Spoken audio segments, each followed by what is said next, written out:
معارف و حقائق الہیہ کی الہامی دستاویز فتوح الغیب۔ حاضرین و ناظرین، یہ کتاب ہم نے پوری کوشش کی ہے کہ لفظ بلفظ جو فتوح الغیب میں لکھا ہے اسے آپ کے سامنے پیش کیا جائے، مگر پھر بھی کوئی بھول ہو گئی ہو تو ہم پیران پیر غوث اعظم دستگیر کی بارگاہ میں معافی کے طلبگار ہیں، اور آپ سے درخواست ہے کہ آپ اصل کتاب سے ملا لیں، چونکہ یہ کتاب کافی گہرائی میں معنی رکھتی ہے، لہٰذا آپ اپنے پیر و مرشد سے بات کر کے بات سمجھ لیں۔ صوفی سما محنت کر رہا ہے کہ بزرگوں کی کتابوں کو آڈیو بک میں تبدیل کیا جائے تاکہ اس تیز زندگی میں اس سے کوئی فائدہ حاصل ہو سکے۔ ہدایت دینے والی صرف اللہ کی ذات ہے، اور ہم دعا کرتے ہیں کہ حضور کائنات محمد مصطفیٰ صلی اللہ علیہ وآلہ وسلم کے صدقے اللہ آپ کے دلوں کو ایمان سے روشن کرے اور اس دین اور دنیا میں کامیاب کرے، آمین۔ اعوذ باللہ من الشیطان الرجیم،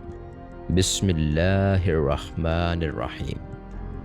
اللہم صلی علی سیدنا و مولانا محمد وعلی آل سیدنا و مولانا محمد وبارک وسلم۔ مقالہ نمبر 9، اللہ تعالیٰ کی صفات جلالی و جمالی۔ حضرت قطب ربانی رحمۃ اللہ علیہ نے ارشاد فرمایا، اللہ تعالیٰ کے اسماء الحسنہ میں اس کی صفات جلالی اور صفات جمالی کا تذکرہ واضح طور پر موجود ہے، اور وہ اپنے بندوں کی طباع میں ان صفات کا ظہور فرماتا رہتا ہے۔ کشف، مشاہدہ اور افعال میں اولیاء اور ابدال کے لیے صفات خداوندی کے تحت ایسے امور ظہور پذیر ہوتے رہتے ہیں جو عقل و فہم کو مغلوب کر لیتے ہیں، رسوم و عادات کو فنا کر دیتے ہیں، اور ہوا سے انسانیت میں یا تو ذوف و دہشت یا لطف و محبت و موانست کے تاثرات پیدا کرتے ہیں۔ یہ افعال الہی دو قسم کے ہیں، جمالی و جلالی۔ پس خدا کا ظہور جلال و عظمت یہ ہے کہ دل پر خوف و ہیبت کا غلبہ عظیم ہوتا ہے، اور اعضائے جسم پر دہشت کے آثار ظاہر ہوتے ہیں، جیسا کہ نبی کریم صلی اللہ علیہ وآلہ وسلم کے متعلق احادیث میں روایت کی گئی ہے کہ آپ کے سینہ مطہر و مقدس سے نماز میں جوش کھاتی ہوئی دیگ کی سی آواز سنائی دیتی تھی، اس لیے کہ وَعَبْدُ رَبَّكَ قَنَّكَ تَرَاهُ کے مقاصد آپ اللہ تعالیٰ کے جلال و جبروت کو مشاہدہ فرماتے تھے، اور آپ پر اس کی عظمت و ہیبت کا انکشاف ہوتا تھا۔ اس طرح حضرت موسیٰ علیہ السلام کا جلال بھی مشہور ہے کہ حفظ توحید اور غیرت دینی کے جذبے سے اپنے بھائی ہارون کو داڑھی سے پکڑ کر مارا، اور یہ ان کا معمول و مزاج تھا جس پر قرآن شاہد ہے۔ ایسا ہی جلال و جبروت حضرت خلیل اللہ اور حضرت عمر فاروق رضی اللہ تعالی عنہ کے حالات میں منقول ہے، جو اپنی ذات کے لیے نہیں بلکہ ہمیشہ غیرت حق اور حفظ توحید کے تحت ہوا کرتا تھا۔ لیکن مشاہدہ جمال کیا ہے؟ دلوں اور مزاجوں میں خدا کی صفات رحمت، رحم و کرم، بخشش و عنایت، لطف و محبت، عفو و گزر اور بذل و سخا کا ظہور ہے،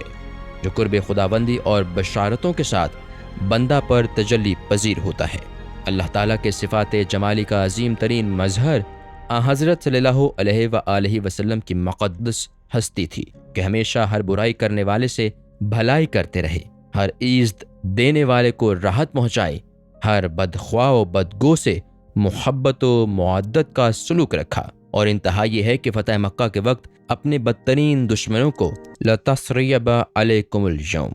کہہ کر نہایت فراخ دلی سے معاف فرما دیا۔ حضرت صلی اللہ علیہ وآلہ وسلم کی یہ صفات جمالی اور خلق عظیم امت کے بہت سی اولیاء اور ابدال میں بھی باحسن و جوہ ظہور پذیر ہوتا رہا ہے۔ اللہ تعالیٰ نے اپنے مشاہدہ جمال کی یہ نعمت خاص افراد امت پر وسیع و بسیط رکھی ہے،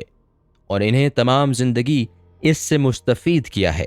تاکہ فرط شوق کے سبب محبت کے جذبہ و مستی میں ان کی روحانی قوتیں سست و مزحمل نہ ہو جائیں، اور وہ ہجر و فراق کی افسردگی میں حقوق ابدیت کی تعمیل سے قاصر نہ ہو جائیں، اس لیے کہ اللہ تعالیٰ حکم دینے والا ہے اور تشنگان جمال کے اضطراب کو خوب جانتا ہے۔ اس لیے حضرت صلی اللہ علیہ وآلہ وسلم سے روایت کی گئی ہے